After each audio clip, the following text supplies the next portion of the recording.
¿Cómo andan? Bienvenidos. Estamos en estas jornadas de radios universitarias, estas jornadas internacionales, 13ª jornadas de radio. Y en este contexto, en este extraordinario marco, han tenido la buena idea de que charlemos de justicia, o que Irina, mejor dicho, charle con ustedes de justicia, con todos nosotros de justicia. La verdad que ha sido una muy buena idea de la organización, en los tiempos que corren, poder profundizar de algo como la propia justicia en su máxima expresión, la Corte Suprema. Irina es una periodista, seguramente varios de ustedes la habrán escuchado, la habrán visto, la habrán seguido, la habrán leído en Página 12. Ella es periodista, ella es escritora, no solo está en Página 12, también en C5N, está en la radio, en Mensa Melodía, sí, en el programa Todos los Días, Radio con Voz. Sí, con 7 casas. Con 7 casas. Y habla precisamente de esto, de la justicia, con rigor, con mucho rigor, mucho que la seguimos, nos atrapa sobre todo por esto, que le mete rigor y se anima a tener una mirada distinta, o a veces necesariamente distinta, a la que plantean grandes medios de comunicación. Y lo hace desde un lugar de solidez, desde un lugar de rigor. La hemos seguido con causas sumamente relevantes, sumamente importantes, animándose, insisto, con datos e información a presentar otra mirada. Y así, desde ese lugar comprometido, bien informada, con rigor periodístico, se metió en esta aventura, que me imagino no ha sido sencilla, ella nos va a contar, de profundizar y de bucear en las realidades de la Corte Suprema de la República Argentina, con esos movimientos que uno va viendo desde lejos, pero que supone, que intuye, que percibe, tienen detrás movimientos propios del poder, que hay cuestiones palaciegas, como ella los llama y los denomina, para hacer referencia a estos hombres de la justicia que se mueven como si fueran monarcas, reyes. Y ella desnuda muchas de sus miserias, muchas de sus necesidades y de sus deseos, y que siempre están vinculados con el poder. Y en tiempos de Mauricio Macri, en tiempos de Cambiemos, tienen sus particularidades, y han tenido sus particularidades. Y en este libro, desde ya muy recomendable, ella precisamente aborda esta problemática y esta temática. Seguramente ustedes tendrán muchas preguntas, yo tengo muchísimas, he anotado varias, pero Irina, me parece que estaría bueno que me arranques contando un poco, bueno, ¿por qué se te ocurre escribir este libro? ¿Y qué vamos a encontrar en este libro? ¿Por qué está bueno leerlo? Bueno, muchas gracias. Gracias por los elogios, además. Gracias por venir a la hora de la siesta, que acá me remarcaron mucho que era la hora de la siesta y que era un gran desafío venir. Así que les agradezco particularmente. Venía pensando además venía a presentar un libro a estas jornadas donde además se habla de radio, donde principalmente se habla de radio y bueno, yo hago radio, pero un libro es un libro, ¿no? Pero venía pensando que justamente creo que uno termina escribiendo un libro, o por lo menos en mi caso, porque está intentando darle vuelta a un tema como este de la Corte, que es tedioso, que es críptico, que es bastante oscuro, y bueno, uno trata de encontrarle los ángulos y de poder contarlo con originalidad y de manera accesible. Y además, sobre todo, poder contarlo, que no es poco. Y en cierto modo, la verdad, que me quedé pensando que muchos de los recursos que usé para escribir este libro son los recursos que a veces uso en la radio también, que son recursos donde uno trata de salirse de lo previsible, aún con la dificultad de una temática como esta, ¿no? Yo hace muchos años que escribo sobre temas judiciales, casi por obra de la casualidad. No soy abogada, uno cuando cae a veces en un medio le toca lo que le toca. Y bueno, yo empecé mi carrera más que nada en Página 12.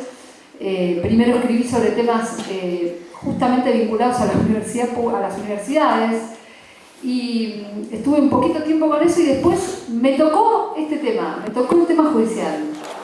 Cuando además el tema judicial no era el tema judicial, no tenía nombre, no se llamaba periodismo judicial.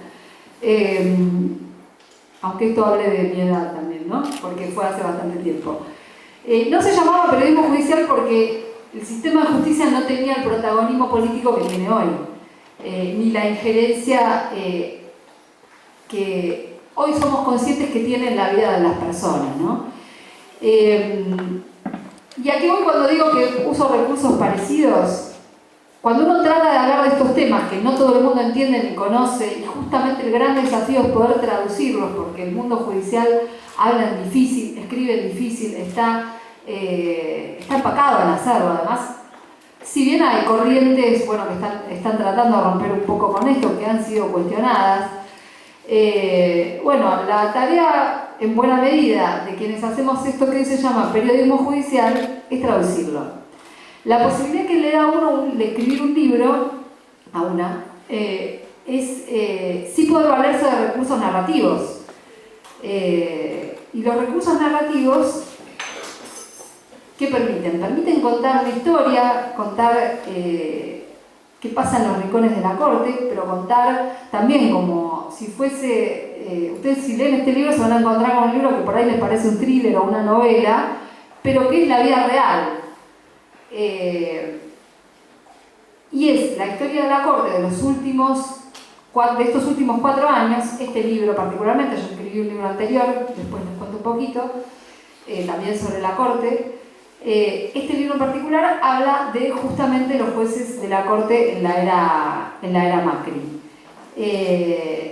Y se van a encontrar con la intimidad de todo lo que fue pasando, pero también con una lectura que a veces, cuando quienes ejercemos el periodismo vamos tomando las noticias del día a día, uno ve la noticia, se olvida, pasa a la siguiente, se olvida, y está ocurriendo un proceso mientras tanto.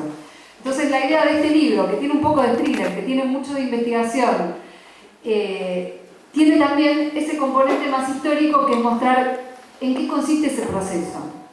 Con recursos.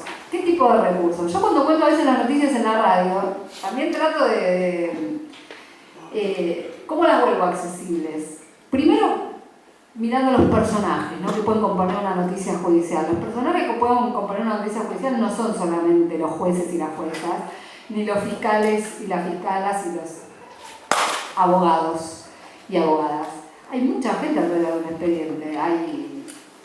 Justamente a veces están los damnificados, a veces están los acusados, a veces está el que limpia el piso en la puerta del despacho del juez, a veces está el que sirve el café, están los familiares de las víctimas, los familiares del acusado.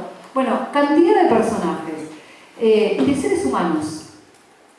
Algo que me interesa hacer visible en mi laburo cotidiano, en la radio, en una nota o en el libro, es que veamos que el sistema judicial está compuesto por seres humanos.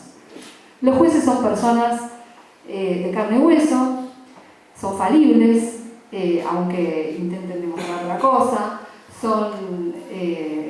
tienen enormes miserias, algunos y algunas tienen virtudes, y tienen historia, tienen cosas que les pasan con sus compañeros, con los casos que les tocan.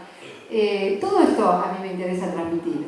En la radio a veces lo hago con recursos que pueden aplicarse a la radio, ¿no?, que tienen más que ver con lo sonoro, ¿no?, poder conseguir un audio de tal o cual, mostrar la voz, tratar de desnudar un personaje desde ese punto de vista, o mostrar un caso construido a través de las voces de las personas que lo hacen, que hacen a esa historia.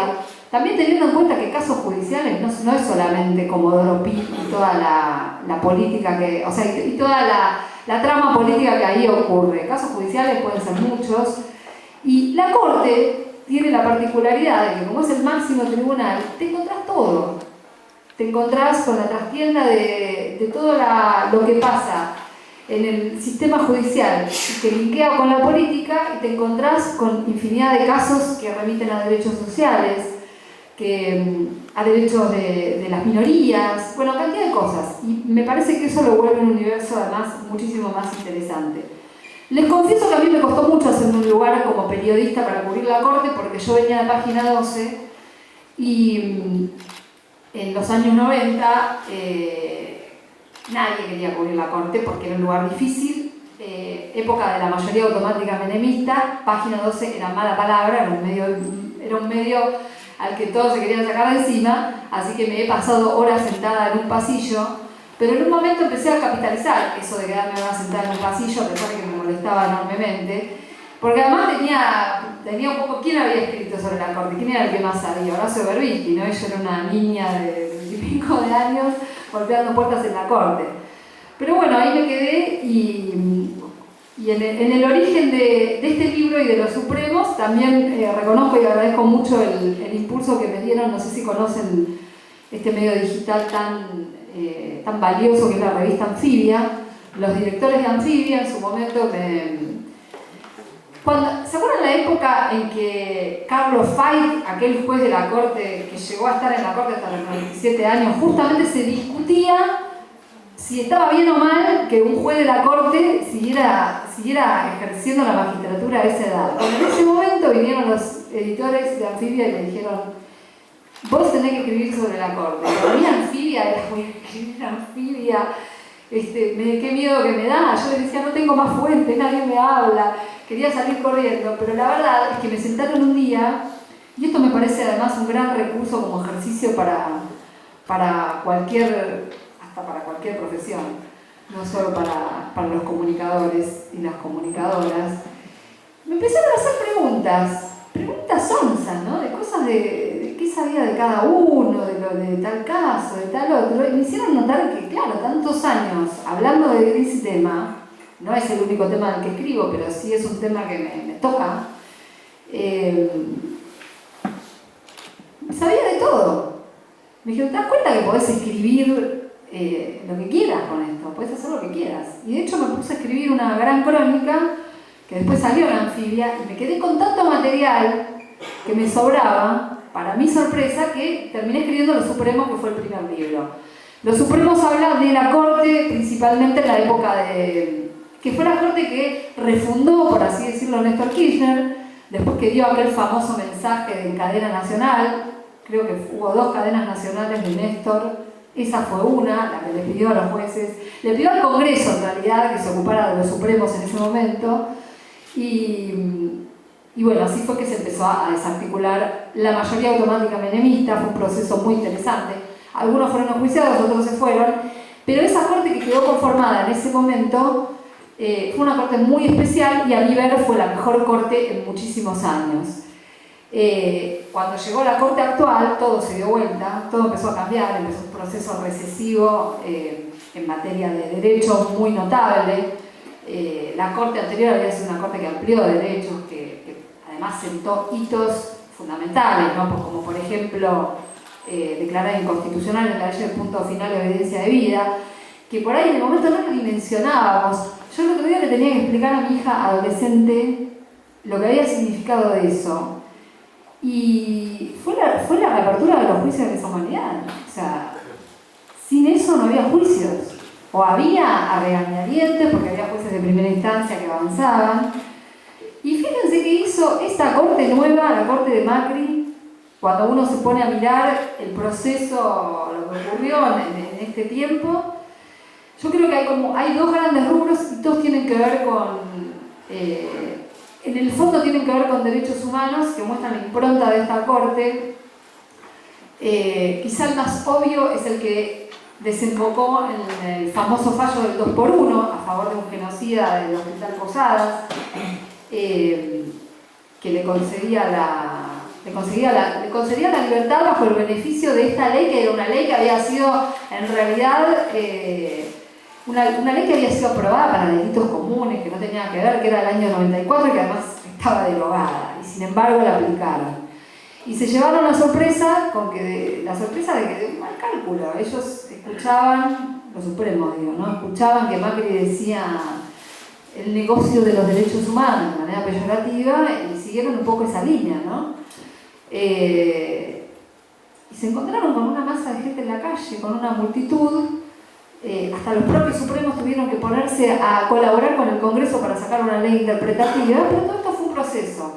Primero causaron el daño, ¿no? Primero empezaron a intentar desandar ese camino. Y el 2 por 1 además, y esto está contado en el libro, no fue un fallo que nació de un día para el otro, porque se despertaron con ganas de hacer. Hubo todo un proceso detrás, hubo un proceso de varias sentencias previas que preanunciaban lo que iba a ocurrir, y finalmente ocurrió.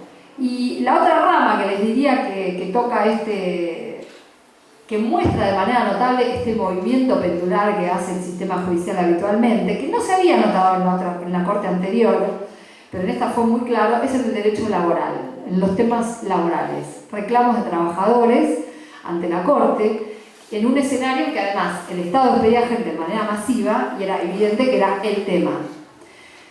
Súmenle a eso que el gobierno toma la decisión política de empezar a presionar a los jueces que sacaban fallos a favor de los trabajadores o que avalaban la paritaria que el gobierno no quería, que les fijaba además un piso muy alto. Y la Corte empezó a sacar sentencia tras sentencia tras sentencia a contramano de los derechos laborales, deshaciendo la jurisprudencia anterior. Jueces que habían votado una cosa, como Elena Hayton de Nolasco y Ricardo Lorenzetti, empezaron a votar otra.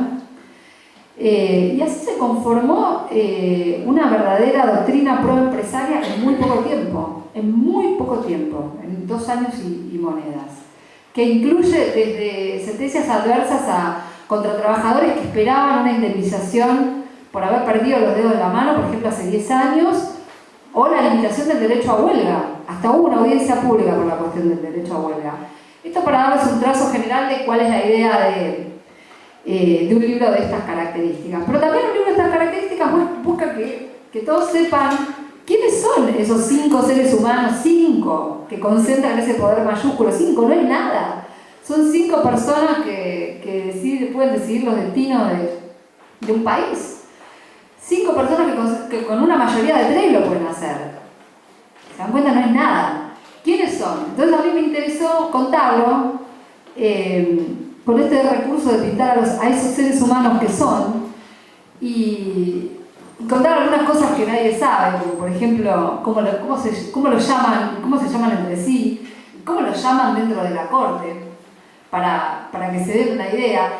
Quizá hay personajes que apenas se los oye nombrar, hay personajes que más. Por ejemplo, Elena Hayton de Nolasco, que es una de las juezas que nombró Kirchner y que lo acompañó a Ricardo Lorenzetti durante todo su mandato de presidente, 11 años. También el libro empieza contando el golpe a Lorenzetti. Después, si quieren, leemos un pedacito para que se den una idea del clima del libro. Y lo termina traicionando en medio de un plenario de la corte que decide golpearlo a él sumido en la sorpresa porque no se lo esperaba, porque era alguien muy ambicioso, ¿no? Siempre creído de que iba a poder conservar el poder por muchísimo tiempo. Y Elena Hayton de Nolasco participa de ese golpe y sigue siendo vicepresidenta. ¿A qué no saben cómo le dicen? Fondo buitre. Fondo buitre le dicen a Elena Hayton de Nolasco. Y bueno, a mí me parece que este tipo de cosas sirve para que se entienda de qué estamos hablando. A Ricardo Lorenzetti le dicen el obispo, porque se hizo una fama de alguien, de alguien que se supo armar de poder y cultivar un liderazgo muy peculiar a través de sus homilías, por decirlo de algún modo, ¿no? Sus grandes discursos dirigidos con inteligencia, hay que reconocerle, a la sociedad, a los medios de comunicación, a la política y a la corporación judicial, que era a quien él necesitaba para poder, además, sostener ese poder y perpetuarlo con el correr de los años. Horacio Rosati, uno de los designados por Mauricio Macri, que se ve que es uno de los que más sentido del humor tiene, le dicen el relajador, porque cada vez que hay una discusión entre ellos, él empieza a tratar de entender, ¿no? Y a la vez es alguien a quien hay que prestarle atención, porque es un gran titiritero dentro de la corte, Horacio Rosati. pasa medio inadvertido, pero es una de las personas que maneja los hilos, y de todo eso también intento reflejarlo en el libro. ¿Quién me falta? Me falta Carlos Rosenkrantz, que es el actual presidente, le dicen el emperador. Lo que pasa es que Rosenkrantz tiene dos caras. Una es lo que dice para afuera y otra cosa es lo que hace hacia adentro, ¿no? Para afuera lo que los demás quieren oír, adentro muestra los dientes. Y por eso se habla de los mellizos Carlos y Fernando. Él se llama Carlos Fernando Rosenkrantz. Entonces en la corte siempre preguntan, ¿cuál de los mellizos? Y hoy a cuál de los mellizos le tocó, ¿a Carlos o a Fernando? Y también me parece interesante mostrar que Rosenkrantz, por ejemplo, ustedes lo ven y dicen, bueno, parece un tipo todo acartonado, serio, sí, es medio... Tiene ese aspecto, pero por ejemplo el tipo se va a comprar comida china al mediodía a la vuelta de tribunales, se compra los trajes en el outlet de Gieso, tiene como esas cosas medio de amarretón, ¿no? Es bruto, no tiene tacto para hablar con la gente, para hablar con los secretarios. Lo primero que se le ocurrió hacer el día que llegó a la corte fue agarrar a un secretario y empezar a retarlo y abrirle un sumario que estaba fumando en un pasillo, ¿no? Tiene esas cosas medio bestiales. Imagínense, no lo quieren nada porque realmente tiene todas esas características que lo vuelven un personaje muy antipático. Y súmenle además que es como una especie de espejo del empresariado macrista, ¿no? Porque además él fue un abogado de grandes empresas. Ahora, perdón, estaba pensando. Me falta uno igual, Perdón, pero no debe haber caído nada bien que vos escribas un libro de estas características y que te pongas a contar estas cuestiones de la corte. ¿Algún mensaje que habrá llegado? ¿Algún enojo? ¿Algún encoro habrás recibido, me imagino? No mucho, porque creo que saben, o sea, que ya sabían. Y se cuidan. Sí, se cuidan. Son los jueces de la corte, a diferencia de los jueces federales y las juezas federales, por ejemplo, tienen como una sutileza un poco más acentuada en la forma de moverse, ¿no? Sí te hacen llegar algún malestar, pero por ejemplo, hay una historia que yo cuento, que es la de, que además me interesa mostrarla porque es para que se entienda cómo funciona el nepotismo, que es la historia de Elenita Nolasco, que es la hija de Elena Hayton de Nolasco, ¿no? Pero si me prestas el libro, voy a spoilear solo el comienzo para los que no lo hayan leído, para que entiendan de qué estoy hablando, y después les voy a contar qué dijo Elenita. Yo le pedí a Elenita hablar, obviamente para el libro, como le pedí a muchas personas de la corte, algunos quisieron, otros no quisieron. Igual esto es el cuento de la cocina del libro, ¿no? Mi acuerdo con todos era que eran todas charlas off the record, que no, o sea, donde no se iba a notar quién contó cada cosa, que yo simplemente estaba tratando de cotejar con distintas fuentes que las cosas hubieran ocurrido de tal manera. Y bueno, algunos quisieron y otros no quisieron. Igual tuve suficiente material como para decir, esto lo doy por hecho, ¿no? Por lo menos 2 o 3 fuentes que me contaran exactamente lo mismo. Elenita no quiso hablar conmigo. 2 veces la intercepté en un pasillo, le hablé, le dije, mirá, que es importante. Y bueno, esta es Elenita. En la tarde del 11 de septiembre de 2018, una mujer de boca grande, piernas largas y pelo largo, lacio, rubión, quebró el silencio que impregna los rincones del Palacio de Justicia. ¿Dónde está el champán? Y enseguida propuso entre risas. ¡Compremos! Era Elenita Nolasco, hija de la vicepresidenta de la corte, Elena Hayton de Nolasco. Estaba exultante. ¿Qué acababa de pasar? Acababan de voltear a Lorenzetti. Y esta mujer, que sabía ya a qué jugaba su madre, estaba exultante. Y esta mujer, por ejemplo, es una persona a la que le crearon un cargo para ella en la corte. Tiene una secretaría que se llama Secretaría del Consumo, que durante un montón de tiempo no tuvo causa, no tenía nada. No tenía nada. La gente decía, ¿de qué trabaja esta mujer? Bueno, de estas cosas trabajaba esta mujer. De la rosca, de toda esa cuestión. Ahora tiene algunos expedientes, porque creció un poco las causas que empiezan a llegar. No es el tema más demandado para la cosa que más demanda genere de la Corte Suprema, pero tiene un cargo, o sea, imagínense, el cargo de secretario es un cargo de camarista. Un juez o jueza suprema gana 450.000 pesos hoy. A lo que le tienen que sumar el 10% que le dieron ahora, que van a empezar a cobrar. Un camarista o varón camarista ganan apenas menos. Deben estar alrededor de los 300.000 pesos. Y esta señora, que es la hija de, trabaja de eso, ¿no? Bueno, esto es un poco la idea de contar también a los personajes. Y Elenita, que yo dije, se va a re enojar con todo lo que escribí de ella. Pero bueno, no me quiso hablar, qué sé yo, piste, ¿no? No solo que no se enojó, sino que se anda jactando en la corte de la parte supuestamente buena que yo escribí de ella, que todavía no sé bien cuál es, pero se ve que ella entiende que hay algo, que algo bueno hay. O podría haber sido peor. O que podría haber sido peor, exactamente. No te entendí. Sí, o capaz no entendió, qué sé yo. Igual es una persona bastante astuta. Su marido es un empresario en materia de seguros, que también se van a encontrar con eso, con que se han acomodado causas sobre los seguros en la corte, que la verdad que da impresión, ¿no? Cuando uno ve todo ese entramado. Entonces te puedes encontrar con reacciones de todo tipo. El personaje que me faltaba era Juan Carlos Maqueda, que capaz es también el más perfil bajo. Y a mí me sorprendió como le dicen, porque realmente me hizo ver una faceta de él que no la tenía para nada registrada. Le dicen el demonio de Tasmania. Porque parece que el tipo es muy tranquilo, hasta que algo lo desequilibra y se pone a gritar en medio de eventos además protocolares, ¿no? Como un loco. Te dije que se va a caer el vaso de agua. Te dije que se va a caer. Te dije, se va a caer el vaso de agua porque está mal parado, está mal puesto. Y se cayó, bueno, y la cantidad de escenas que me contaron así, me quedé sorprendida, porque claro, nosotros vemos otra cosa. Incluso como este tiene un perfil tan bajo, prácticamente no lo vemos. Y sin embargo, es otro personaje al que hay que prestarle atención, porque es un estratega.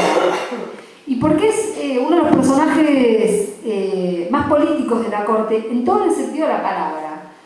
Algo por ahí positivo que se vio en esta corte es que hay dos jueces que asumen de manera explícita su identificación política. Y no es algo malo, porque después uno se fija cómo deciden y capaz que tienen un criterio que no necesariamente tenga que ver con su ideología, o sea, de manera tajante. Nada de lo que escriban va a estar disociado de su ideología. Pero para mí, o sea, a mí me parece algo positivo. Estoy hablando de Rosati y de Maqueda, ¿no? El gobierno les ha dado peyorativamente una denominación que es la mayoría peronista. Y lo meten a Lorenzetti. Y lo meten a Lorenzetti, que en el caso de Lorenzetti es más dudoso.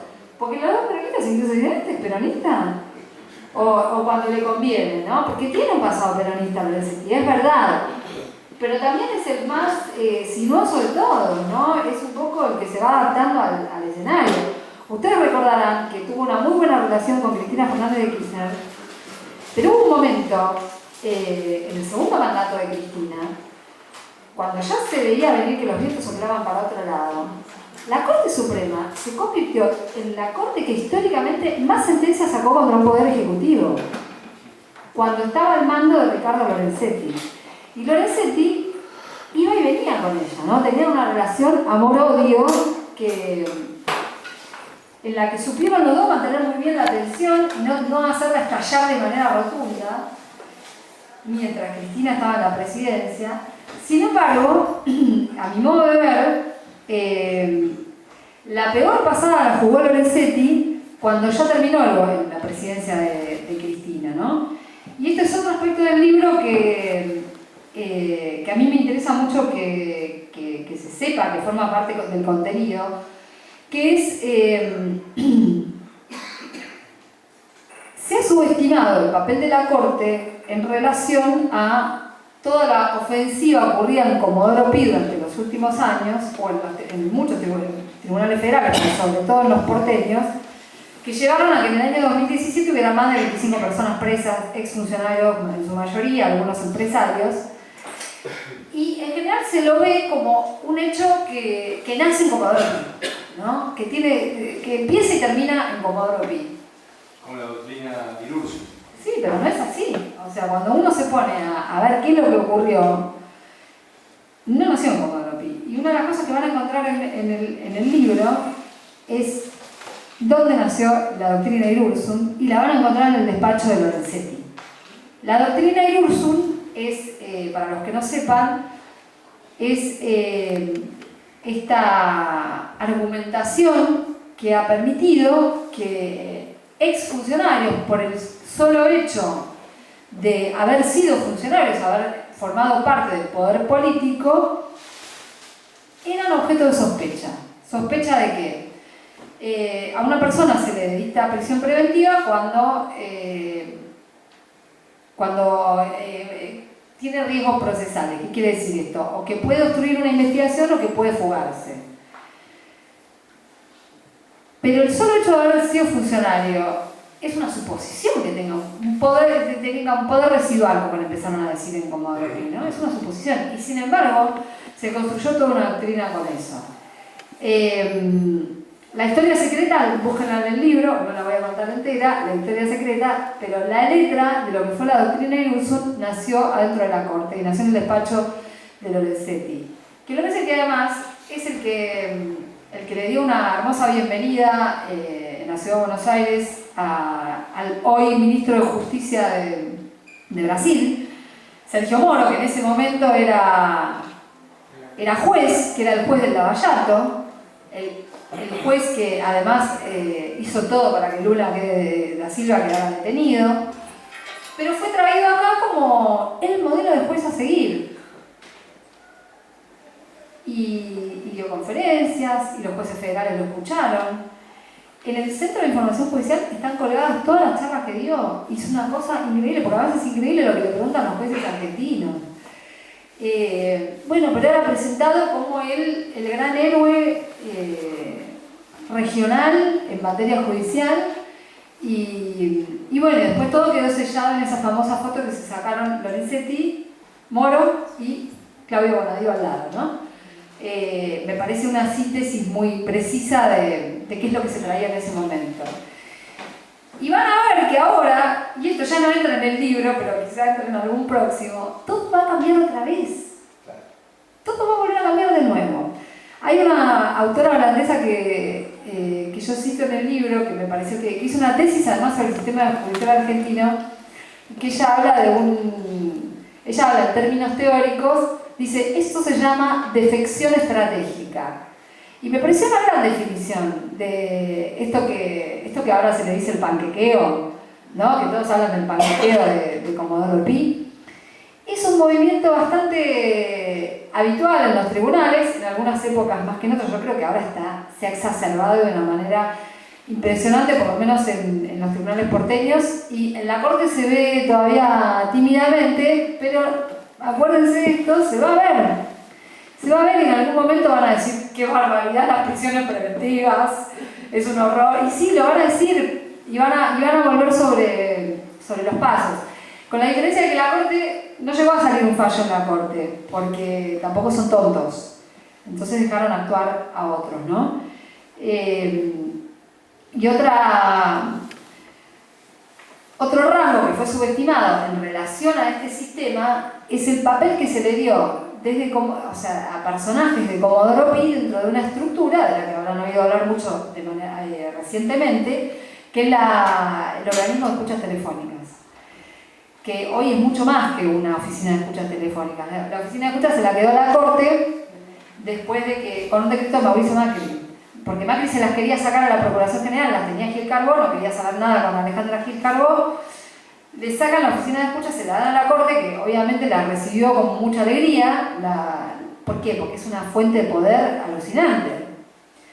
Y de hecho, todas estas filtraciones que conocimos en los últimos 2 años ocurrieron mientras el aparato de escuchas estuvo en la Corte.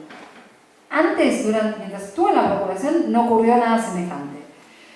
Se van a encontrar, bueno, dentro del aparato de escuchas hay un capítulo en el libro donde también van a encontrar unos personajes muy bizarros, no sé si lo llegaste a leer,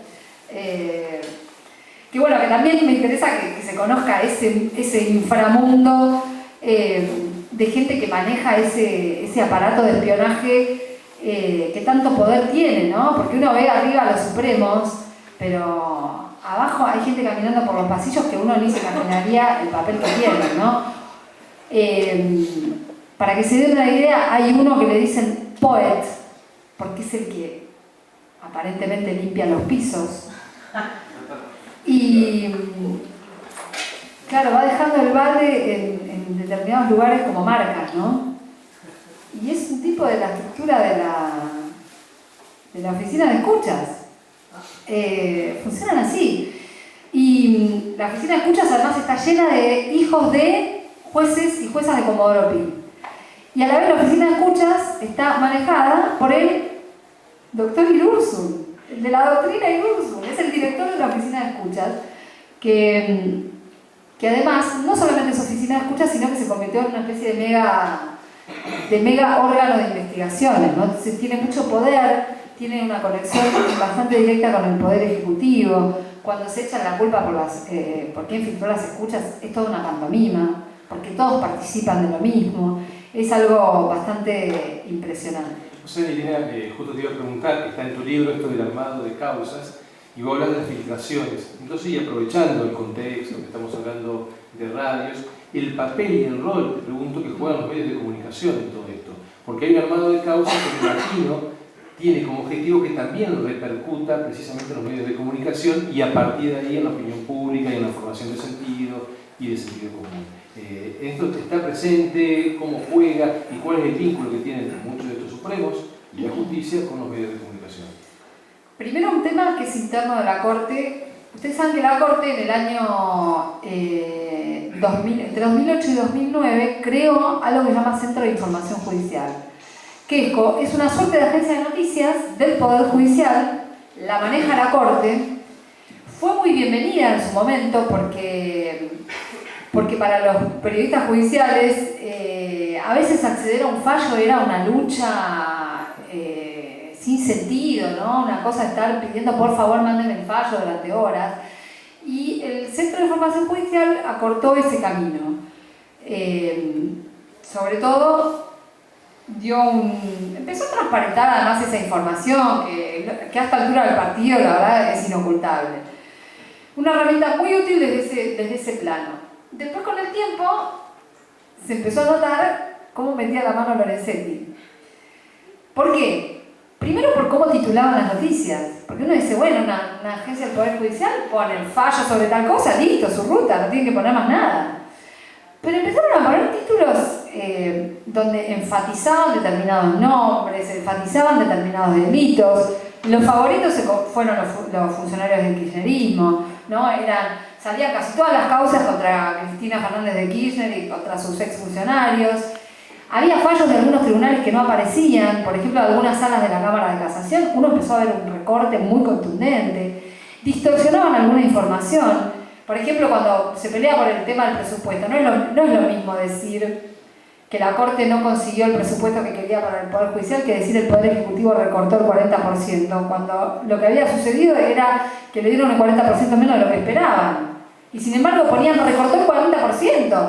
¿Y qué pasa con eso? Eso, que es una agencia de noticias, después hay medios que lo escriben tal cual. Agarran la noticia como si fuera un cable de una agencia y la pegan en los portales, ¿no? Entonces sale lo que quería Lorenzetti que saliera. Y todo eso sin contar que además era una especie de galería de vanidades, con Lorenzetti como figura principal. Entonces Lorenzetti iba a la esquina y salía una foto de él con toda la noticia de Lorenzetti. En eso se convirtió el Centro de Información Judicial. ¿Y por qué traigo esto? Cuando Lorenzetti lo desplazan de la presidencia, quizás se acuerden de este episodio. Hay un capítulo en el libro que es el que yo más quiero, que es el más divertido, que me divertí además escribiéndolo, que se llama La hoguera de las vanidades, donde lo que se ve es la pelea por la información. Entonces empiezo a contestar tu pregunta. Los propios supremos se pelean por quién maneja la información. Cuando Lorenzetti cuando lo sacan de la presidencia, no le quieren entregar las claves del sistema a Rosenkrantz, que era el nuevo presidente. Y se empezaron a pelear públicamente. Lorenzetti saca una resolución diciendo usted me tiene que entregar, no puede ser, esto es una barbaridad. Y Lorenzetti le contesta en una carta pública que le manda a todos los medios diciéndole barbaridades barbaridades, como por ejemplo, usted amenazó a una secretaria, actuó con violencia de género, cosas tremendas, y nosotros procedimos como debe ser, y esto va camino al peor de los tiempos que hemos tenido, ¿no? Como diciendo, vamos camino a un régimen dictatorial, una cosa muy impresionante. Y además coincidió con un momento en que se estaba por hacer el G20, y previo al G20 había una reunión de todos los jueces, sobre todo los jueces, de los jueces de los tribunales supremos de los países que integran el G20, y Lorenzetti era el organizador, pero ya no era el presidente de la Corte. Ustedes imagínense esa situación. La primera pelea fue, todo el día que se empezaron a pelear por carta por el CIF, era el día que inauguraba el J20. Que obviamente Lorenzetti ya no iba a ser el orador principal. Habían mandado a imprimir un libro con papel carísimo. Y Rosenkrantz, con fotos, qué sé yo, y Rosenkrantz dijo, yo no voy a entregarle esto a los jueces que vienen de todos los países, porque el presidente soy yo. Acá figura Lorenzetti como presidente, ni loco. Y no le dieron ese libro, ni le dieron ningún libro.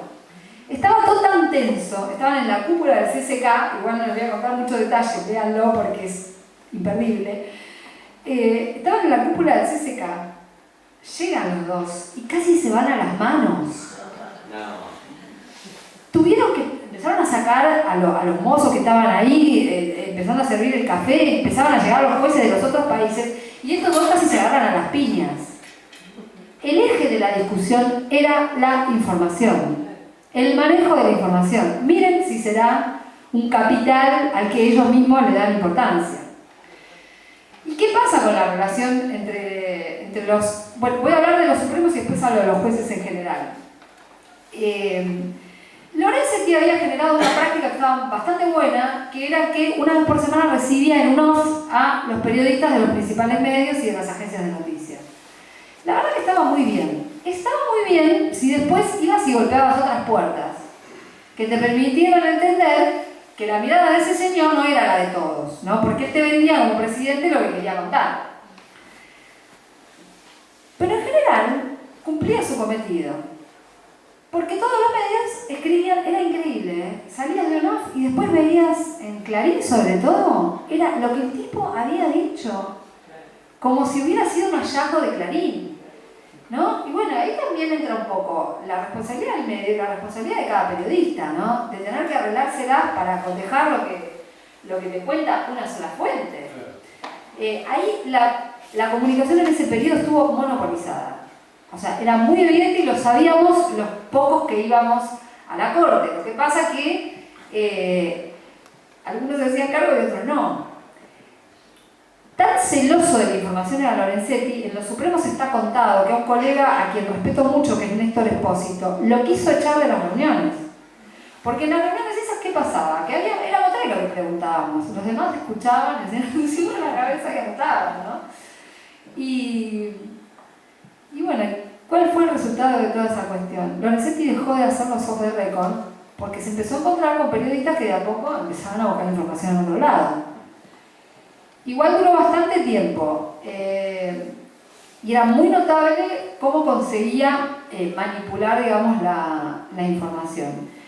¿Qué tiene además él como juez? Que es una característica que también tiene Carlos Rosenkrantz. Lo que pasa es que Rosenkrantz tiene menos cancha. Son personas muy conectadas con el mundo empresario y el mundo empresario incluye al mundo de los medios de comunicación, que han sido muy influyentes al momento de definir las sentencias, sobre todo en este último periodo.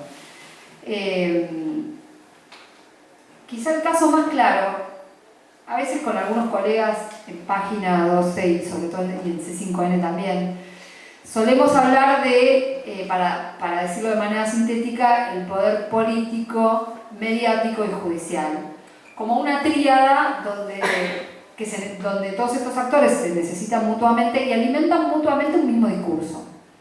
Con un objetivo político, está claro. A ver, para mí, la campaña política de esta última elección empezó 2 años antes en Comodoro Pi, y en Clarín, y en La Nación.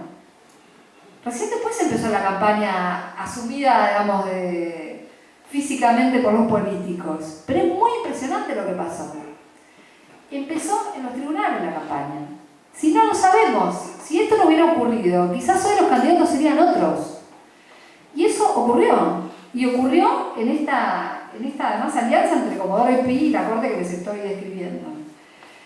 Y quizá el caso reciente que mejor refleje este poder, esta injerencia del mundo empresario, del mundo mediático, sobre la noticia, ¿no? ¿Cómo puede torcer además el sistema de medios una noticia que se está cocinando dentro del sistema judicial? Es lo que pasó con el juicio de vialidad, que es el juicio que la tiene a Cristina Fernández de Kirchner de protagonista. El primer juicio contra Cristina, juicio oral, ¿no? ¿Qué pasó? La Corte, quizá recuerden que hizo una pequeña triquiñuela, empieza a recibir reclamos de algunos de los acusados en ese juicio, entre ellos de Cristina, donde le dicen, señores y señoras juezas de la Corte, este juicio está por empezar sin uno de los peritajes fundamentales, esto es una barbaridad, no, es un juicio que va a empezar sin pruebas, y empezaron a hacer presentaciones. Cristina, Devido, Barata, todo el mundo. Lázaro Báez, presentaciones en la misma línea. Y bueno, y alguien en la Corte lo vio. Y la estrategia que pensaron, sobre todo desde este sector de la mal llamada mayoría peronista, y por eso les digo que la Corte empieza a tener su viraje político también, ya este año, buscaron una forma de postergar el inicio del juicio, de intentar postergar el inicio del juicio que no fuera un fallo, que no fuera vamos a fallar a favor de Cristina. Entonces le pidieron al Tribunal Oral todo el expediente para estudiarlo. Y quienes saben un poco de derecho sabrán que sin el expediente físico el juicio oral no puede empezar. Entonces ahí se armó todo el escándalo, la Corte frena el juicio de vialidad, la Corte escapa. La Corte kirchnerista, la Corte se convirtió, cambió todo. Y esto que parece una cosa recontra previsible para los que estamos en medios, que es que titulen la Corte escapa porque pidió esto, para los jueces y la jueza de la Corte no era tan previsible. Así como no vieron venir la del 2x1, en este caso también hicieron un mal cálculo. Porque se le pusieron los medios en contra, los grandes medios, ¿no? Los medios hegemónicos, y empezaron a haber amenazas de scratches y de cacerolazos, y es a lo que más miedo le tienen. Elena Hayton del Nolasco y Horacio Rosati, después de firmar el fallo del 2x1, habían sufrido scratches en un montón de lugares, no podían ir ni a la esquina. Es más, creo que Elena Hayton había venido acá a Santa Fe, a Santa Fe, no acá, a Entre Ríos, a Santa Fe, a dar muy poquito tiempo después, a dar una charla, y se tuvo que ir antes de empezar la charla, porque ya le avisaban que se iba a venir un scratch en la charla. Entonces, bueno, le tenían miedo a eso. Pero además, Mr. Clarín levantó el teléfono y ¿a quién llamó? A uno de los mismos que había fogoneado pedir el expediente. A Ricardo Lorenzetti. ¿Y qué pasó? Terminaron reculando en menos de 24 horas. ¿No? Entonces, yo no salgo del asombro por esas cosas. Por ahí soy un poco ingenua. A veces me parece que sí que soy un poco ingenua, pero a mí me pareció alucinante lo que había pasado, porque en ese momento se conjugó el apriete de Clarín y cierta autonomía que conserva Comodoro Pi. Porque el Tribunal Oral es parte de la estructura de Comodoro Pi. Y si bien el presidente del tribunal dijo, está bien, les mando el expediente, había otros dos que le decían, no le puede mandar el expediente. Que se hagan cargo ellos de la decisión que tomaron y que digan algo más profundo. Si quieren bancar a la yegua, que la banquen, ¿no? Este era un poco el discurso de Comodoro Pi. Entonces, fíjense cómo se conjugan todos estos factores de poder. Comodoro Pi, el grupo Clarín, una amenaza de cacerolazo y de scratch que uno nunca puede saber dónde viene, además, porque capaz que hasta es manipulada, y ya está, listo. Y se tradució el fallo. No decía nada la Corte, se torció la idea. Claro. La idea naufragó. El juicio empezó el mismo día para el que estaba previsto y la Corte no resolvió nada al día de hoy. 21 de mayo empezó el Sin las juicio. pruebas empezó el juicio. ¿Cómo? Sin las pruebas empezó el juicio. El juicio empezó sin las pruebas. El peritaje se está terminando ahora. Sí, no es nulo entonces. ¿Sí? Vamos a ver. Veremos. Bien, obviamente están abiertas las preguntas. Yo quería meter una más que me parecía interesante a propósito de, ha habido paneles aquí sobre perspectiva de género, hay muchas de las militantes que han estado exponiendo, y te quería preguntar sobre la perspectiva de género en la Corte. Hay una sola mujer, y te pregunto si esa mujer que está hoy en la Corte representa, o en sus fallos, o en sus ideas, esa perspectiva de género que uno le exige, o que tantos les exigen a la justicia y particularmente a la Corte. La respuesta corta es no. Y es una gran decepción, porque, y ahora desarrollo. Porque dentro de la Corte, cuando vivía Carmen Argibay, había empezado un intento de transformación cultural muy interesante y muy jugado. Porque Carmen Argibay, ¿qué decía? Carmen Argibay manejaba la oficina de la mujer, la oficina de violencia doméstica la manejaba Hayton, pero la política de género la tenía clara Carmen Argibay, que era una feminista de la primera hora. Pero una feminista, o sea, alguien que no tuvo que aprender que era el feminismo, ¿no? Que sería más el caso de Elena Hayton. Porque, quiero aclarar esto, el hecho de ser mujer jueza no garantiza nada. El hecho de ser socia de la Asociación de Mujeres Juezas, que encima no se llama Mujeres Juezas, se llama Asociación de Mujeres Jueces. Bueno, para que vean que no garantiza nada. No entendieron mucho. Porque cómo viene la mano. No, porque le podrían haber cambiado el nombre, aunque sea cuando tomaron un poco de conciencia, pero ni siquiera le cambiaron el nombre. No garantiza nada. Carmen Argibay lo que empezó a hacer fue un trabajo de hormiga, pero espectacular. Hacía talleres, iba haciendo talleres en todas las provincias, despacito. Talleres donde hacían incluso, que eran optativos, pero cada vez lograban que fuera más gente, mujeres y varones. Los hacía hacer el famoso role-playing, ¿no? El juez o la jueza atendiendo a una víctima, cómo se representaba esa situación, por darles un ejemplo bien básico, ¿no? En algunos lugares podían trabajar de manera más profunda, pero el espíritu era que se pudieran reconocer a sí mismos actuando, con qué perspectiva, ¿no? Y de esa manera poder entender cuál sí era la perspectiva de género, cómo era y cómo aplicarla en el ámbito jurídico y romper todos esos tratos estereotipados que siguen ocurriendo lamentablemente, ¿no? Uno cree que al día de hoy va una víctima y hace una denuncia y todavía le preguntan por qué tiene la pollera corta. Cosas ridículas. De la misma manera que cuando va una mujer a concursar para que quiere ser jueza, le preguntan si ya cerró la fábrica, ¿no? Es la misma lógica que ahí apuntaba Carmen Argibay. Por eso era tan interesante el trabajo que ella hacía. Lo que pasa es que era un trabajo muy a largo plazo, que no llegó a terminar. Y fíjense qué curioso que en el momento que cambia el gobierno, a todo el equipo de Carmen Argibay, había unas mujeres además que habían heredado esa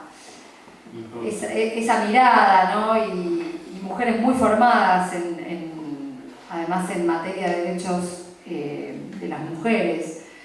Las echaron, pero no es que las sacaron del cargo, las mandaron a otros tribunales. ¿Entienden el problema?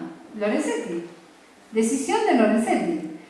Y poner a una amiga de o a una pariente de, y se desarticuló mucho el trabajo profundo en materia de género. Hayton de Nolasco en un momento se vio en la situación de tener que hacerse cargo de ese tema porque el tema se impuso socialmente. Pero lo que uno ve es que va siempre detrás de la noticia. que no hay política propia del Poder Judicial que nazca en la Corte Suprema, ¿no? Quizá hay muchas mujeres muy valiosas intentando poner su granito de arena cada una en su ámbito, pero no nace en la Corte Suprema. Ahora han publicado cosas, la Oficina de Violencia Doméstica cumple 11 años, hicimos tal cosa, pero la verdad que no pasa por ahí la política en esta materia. Es un trabajo muy fino el que hay que hacer.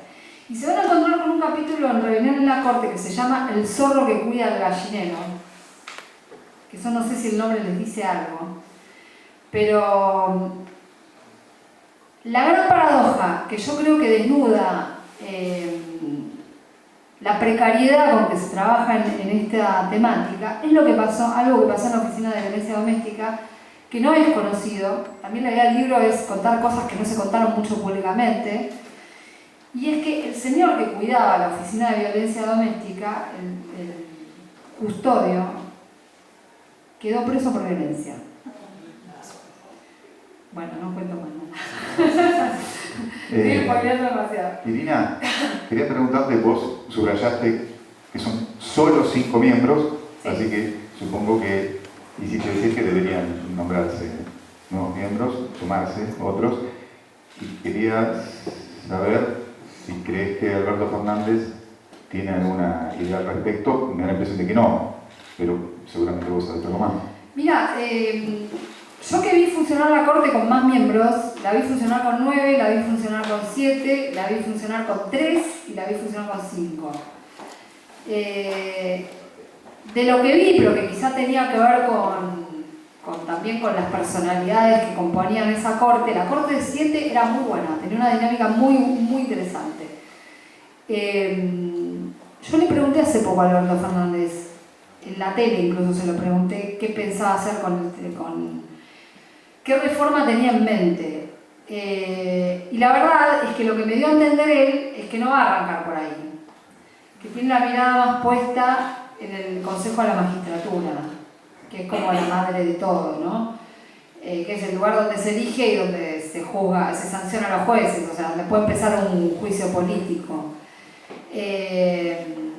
Yo no creo que de entrada se plantee una reforma de la Corte. Me puedo equivocar, pero no me parece que sea el estilo de político que vaya a entrar tampoco, y menos en este contexto, haciendo ruido, ¿no? Con medidas de semejante magnitud. No descarto nada. Es un hombre que sabe de derecho, Alberto Fernández. Entonces uno puede imaginar que va a estar en su radar el tema todo el tiempo. Lo que sé que ha hecho con la Corte hasta ahora es abrir el diálogo con todos, incluso con el que era, con quien estaba muy distanciado, que es Horacio Rosati. Rosati fue ministro de Justicia durante el gobierno de Néstor Kirchner y tuvo muchos chispazos con Alberto Fernández, sobre todo en torno del tema AMIA. Los episodios también están contados en el libro, lo que se refiere a esa pelea. Y la relación quedó muy resentida, pero entiendo que están recuperando el diálogo porque evidentemente hay una voluntad de ambos lados de tener por lo menos un diálogo pacífico en los comienzos. La Corte está por hacer algo, podría llegar a hacerlo, ¿no? Todo parece indicar que así va a suceder, que a mí me hace acordar mucho a lo que hizo la Corte cuando terminó el gobierno de Cristina. En ese momento sacaron un fallo sobre la coparticipación que benefició a 3 provincias, que ordenaba al gobierno pagar una deuda de coparticipación de años, un pedazo de plata. Eso, para Cristina, era un problema, no era un gran problema, era más un problema para el gobierno que venía. Y realmente además Macri lo tomó muy mal y de hecho respondió metiendo 2 jueces por la ventana. Lo que está pasando ahora, lo que posiblemente intente resolver esta Corte, son planteos de 18 provincias sobre 3 decretos que sacó Macri hace poco, como paliativos ante la crisis, digamos, ¿no? Uno es el decreto que congeló el precio de las naftas, otro es el decreto que cambió el mínimo imponible, y el otro es el del IVA a los alimentos de la canasta básica. Para el gobierno es un dolor de cabeza. Para la sociedad una buena noticia, digamos, ¿no? Existe esta tensión en estos casos. Para la Corte, incluso el hecho de que el gobierno haya permitido una suba del 4% de los combustibles no cambia nada, el decreto lo consideran vigente, y se supone que van a resolver. Y hay mayoría para voltear los decretos. Y esto es un problema para el próximo, en cierto modo, porque pone límites a... Primero porque puede llegar a hablar del contenido de los... O sea, hablar del decreto como herramienta. Y segundo porque pone algunas limitaciones de futuras posibles decisiones económicas, ¿no? En eso está la Corte ahora, siempre como tratan de ponerse arriba de todo, ¿no? Arriba de la grieta misma sería. Se maneja muy con esa política la Corte. Hola, sí. Una pregunta y un comentario. En el primer libro, este libro no lo leí yo todavía. El primer libro sí lo leí. Jugás un poco con, no sé si es idea tuya o no, en la etapa con los Sopranos, sí, ¿no? Los Supremos con los Sopranos. En este libro hay una silla vacía. Se supone que se juega un poco con esto de que va a seguir la pelea por quién va a ocupar esa silla, imagino. Y el comentario que quiero hacer, que bueno, quiero hacer esa consulta, preguntarle si es eso. El comentario que quiero hacer es que, más allá de haber leído el primero y que te da ganas de leer el segundo, te escuché en el programa de Ulanovsky, y ahí reivindico a la radio, reivindico el programa de Reunión Cumple, que Hugo Varela dice, no la conocía, dijo una cosa así, ¿no? Una locura esta mujer. Y la verdad, buenísimo, y ahí contás un montón de cosas que no la contás en otro lado, y que le da un plus a la radio, ¿no? Quería comentarlo, porque me quedé pegado la tarde escuchando el programa, que estaba buenísimo. Sí, bueno, la verdad que si hablamos de radio, para mí el programa Reunión Cumbre es un ejemplo de programa, es todo lo que está bien, digamos, todo lo que está bien en radio, es un programón. Yo tuve el gusto de trabajar además con Carlos Ulanovsky en Radio Nacional, y es una de las personas más rigurosas que he conocido trabajando en la radio. A mí me genera gran admiración. El tema de los Supremos, que algo cuento en el prólogo del primer libro, tenía que ver con haber puesto ese nombre, empezar a llamarlos los Supremos, tuvo que ver con una dificultad mía, que era que nadie le daba bolilla. Entonces yo buscaba recursos para hacerme notar de alguna manera, y bueno, a veces hablaba con quien podía, fui consiguiendo fuentes muy de a poquito, pero también buscaba recursos al momento de escribir. Y los empecé a llamar los Supremos. Y esto, al principio no era, llamaba la atención, pero sobre todo le llamaba la atención a mis colegas, ¿no? Creo que en la Corte nadie me decía nada. Pero porque hay una idea de que los jueces son como seres superiores, ¿no? Y generan como una cosa medio de temor reverencial. Y me decían, ¿cómo le vas a decir así? Yo insistía, los Supremos. Y cuando todavía no se hablaba de los Sopranos. Y yo lo usé durante muchos años, y felizmente, con el correr de los años empecé a encontrarme con que muchos de mis colegas lo usan también. Y cuando empezamos a buscar el nombre del libro, para mí, de entrada, fue Los Supremos, el editorial gustó mucho. Y ahí fue un laburo en conjunto con la parte de arte de Editorial Planeta, ¿no? Que ellos linkearon en un segundo Los Supremos con Los Sopranos, con El Padrino, y sí, la tipografía es la de... La corporación. Es esa. Con todo lo que eso implica, ¿no? Porque algunos me decían, ay, pero claro, los tratás de mafia, no, bueno, tenés que tener una mirada un poquito más global de la cosa. Ahora también me decían, ay, usaste Rebelión en la Granja, bueno, una sutileza, ¿no? Y la silla vacía y el Rebelión en la Corte tiene que ver con que esta Corte en particular es una Corte donde hay mucha pelea por el poder, en la corte anterior había una cuestión de mayor aceptación del liderazgo de Lorenzetti. Además, nadie quería presidir, para ir un muerto para todo el mundo, presidir la corte. Entonces, lo dejaron hacer. Y bueno, y así Lorenzetti creció, y un día empezaron a decir, pero este tipo quiere ser presidente de la nación, ¿no? Sí. Y era una duda genuina que todos teníamos, y que nadie se animaba a preguntarle. Pero era muy evidente que en un momento dado el tipo, cada vez que había una pequeña crisis institucional, el tipo aparecía decía, hola, acá estoy, soy la alternativa ante cualquier cosa que pase, ¿no? Ahora le cortaron el chorro justo a tiempo, pero si no estaría apareciendo. Ahora lo que hay es una pelea Habrán visto cantidad de operaciones periodísticas en las últimas semanas diciendo que se están matando por la silla, ¿no? En rigor de verdad a Rosenkrantz le quedan 2 años de mandato.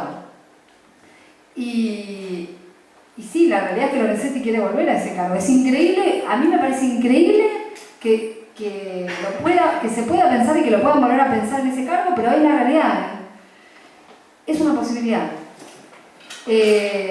Porque además, los otros dos que son más políticos saben que ahora no les conviene, que no es el momento, es un momento de transición. O sea, si le preguntás a Maqueda o a Rosati en este momento qué hacer con el poder, que se queme Rosenkrantz, que se queme este tiempo que queda, si total no tiene poder, porque vieron lo que se las ingeniaron ellos para...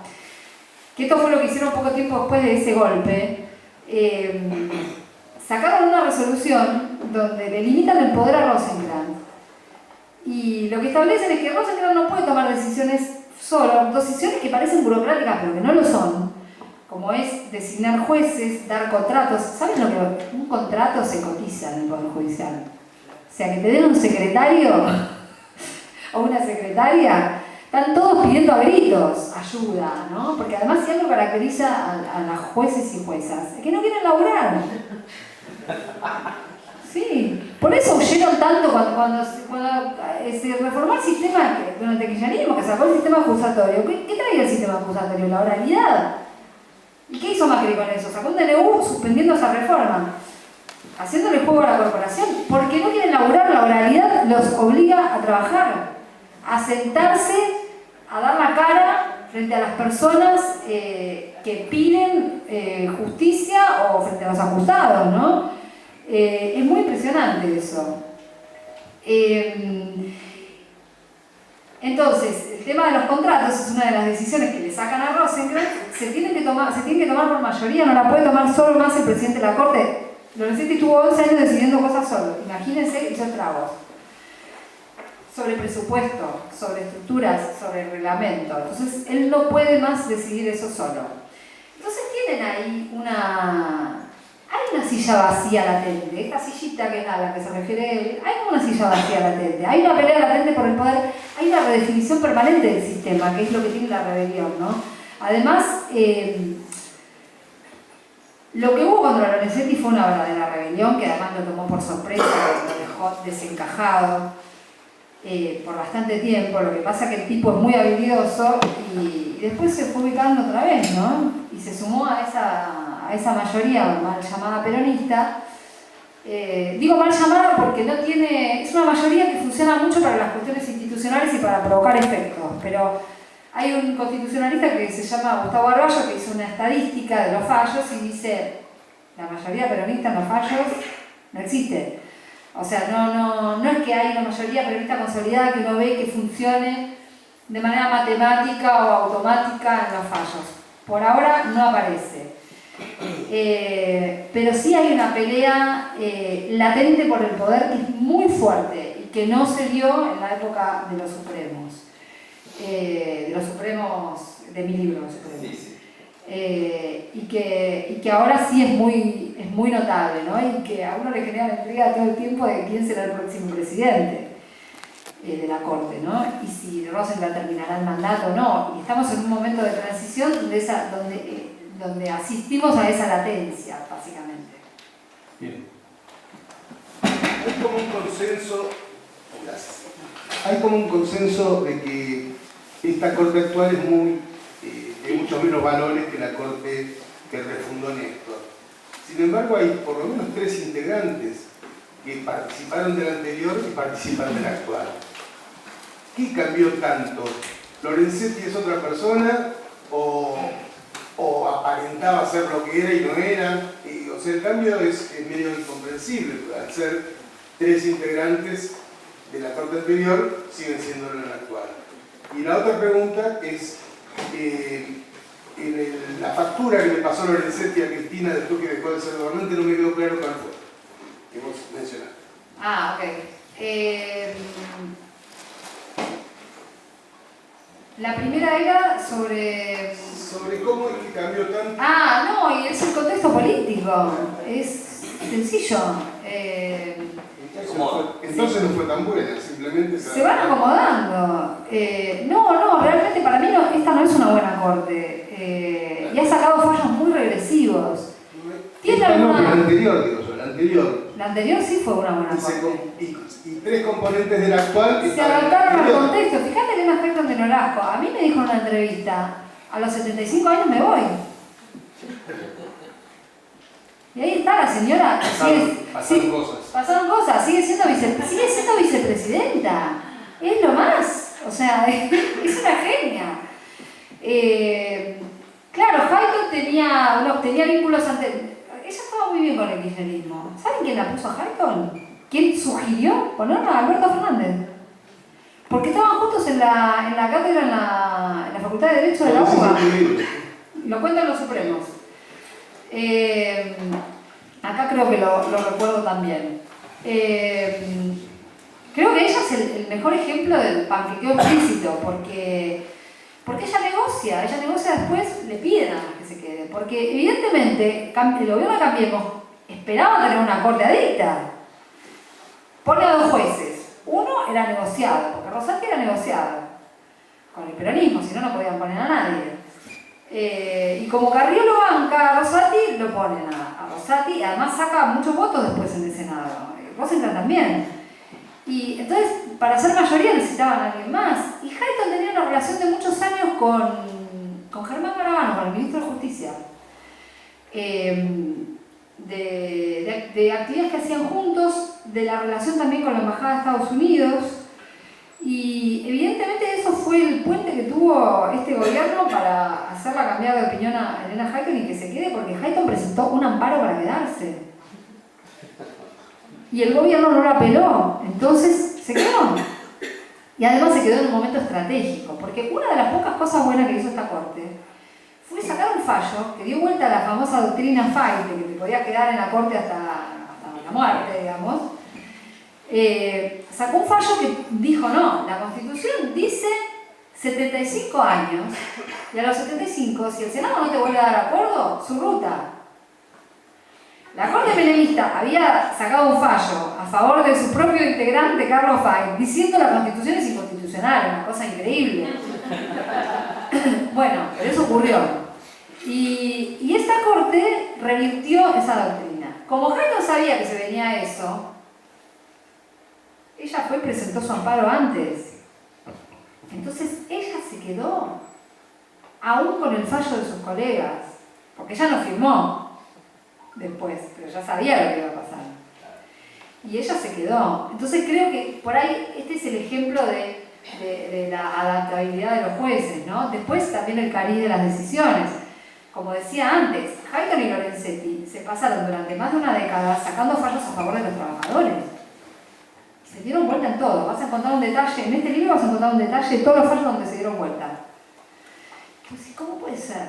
Y sí, puede ser, porque es el contexto. Y la neutralidad de la justicia no existe, como no existe la del periodismo. O sea, lo que pasa que, bueno, hay deformaciones y deformaciones. Y ¿en qué participó Lorenzetti que yo considero que perjudicó no solo a Cristina, sino a quienes integraron su gobierno, ¿no? Y a esto que se llama el kirchnerismo de manera genérica? Lorenzetti colaboró muy activamente y dando respaldo a todo lo que pasaba en Comodoro Pi. Lorenzetti le decía a los jueces de Comodoro Pi, lo que importa ahora es la lucha anticorrupción. Actúen, todo lo demás no importa. Actúen, tienen mi respaldo.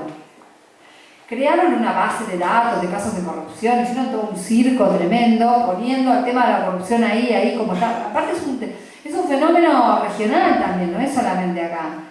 Y al que él se subió, pero se subió muy activamente, muy activamente. Por eso yo contaba lo de Sergio Moro, porque el tipo trajo un modelo acá. A Moro lo trajo el gobierno.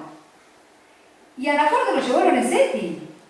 ¿No? Entonces, eso generó un modelo. Y yo decía lo de la doctrina Irurzun, porque el que escribió un borrador de lo que después fue la doctrina Irurzun fue Lorenzetti.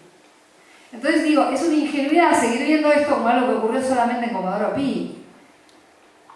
En el año 2017 había elecciones y metían la razón de un funcionario preso por día. Era hubo un periodo que fue una cosa de locos, que uno decía, ¿cómo puede ser esto? Con todo lo que ahora van a empezar a decir, y no, fue demasiado. Lo tenés a Garabano diciendo, no, yo nunca estuve a favor de las prisiones preventivas, nunca, y algunos jueces también. Los jueces le piden ahora a la Corte que la Corte resuelva sobre alguna prisión preventiva. O sea, bueno, es una cosa desquiciada, ¿no? Pero, claro, pero la Corte no dejó los dedos ahí marcados. Porque a Lorenzetti le frenaban el carro a sus colegas, ¿no? Esa historia la van a encontrar contada con lujo de detalles en el capítulo sobre la doctrina Irurzun.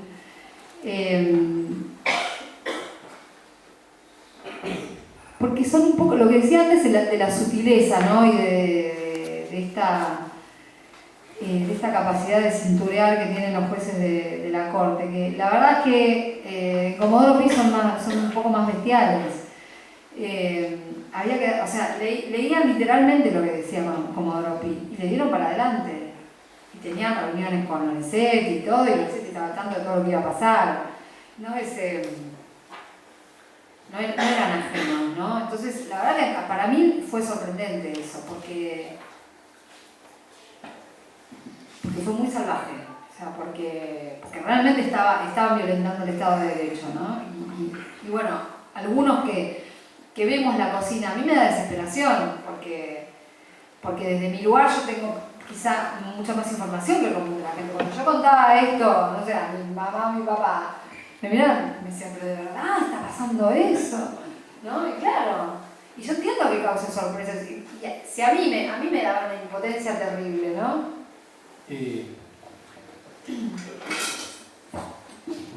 Hola, ¿qué tal, Irina? La verdad, bueno, primero felicitarte por el libro, está muy bueno. Aunque sé que no lo leí, pero la temática me parece interesante, ahora lo voy a comprar.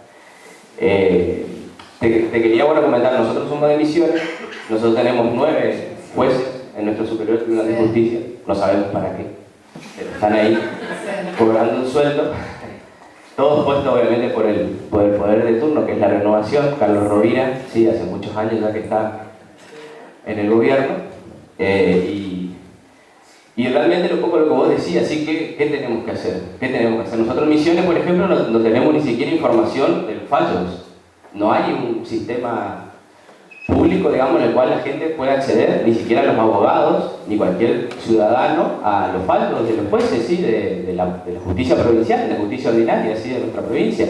Nosotros no sabemos qué están fallando nuestros jueces, ¿sí? O sea, salvo por algún caso resonante, digamos, y demás que salen en los medios de comunicación, pero si no, a grandes rasgos, preguntás a cualquier persona y no saben ni siquiera quiénes son los jueces, obviamente, mucho menos qué es lo que están fallando, cuál es la jurisprudencia, al igual que pasa con el Superior Tribunal de Justicia. Sí, tenemos 9 ministros en el Superior Tribunal de Justicia que no sabemos para qué están ahí, sí, porque tampoco no es que sientan una jurisprudencia, hay un fallo, algo, no hay nada, no se publica nada.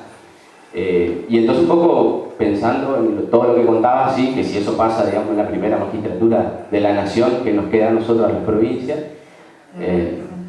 y bueno, que reflexionemos juntos, vos por ahí que estás más en el tema, más metida, ¿qué tenemos que hacer? O sea, es una gran deuda. Me parece que el papel de los medios ahí es fundamental, porque Porque además hubo un tiempo en que ningún tribunal daba información.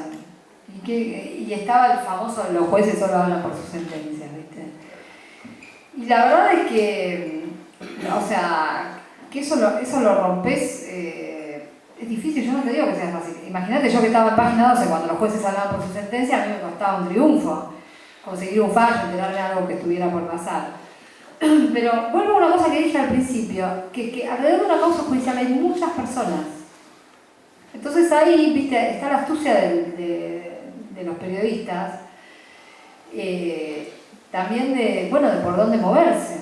Es muy difícil lo que vos planteás, porque además en los sistemas Jujuy pasa algo muy parecido. Y en otras provincias también. Pero es un verdadero desafío lo que vos planteás.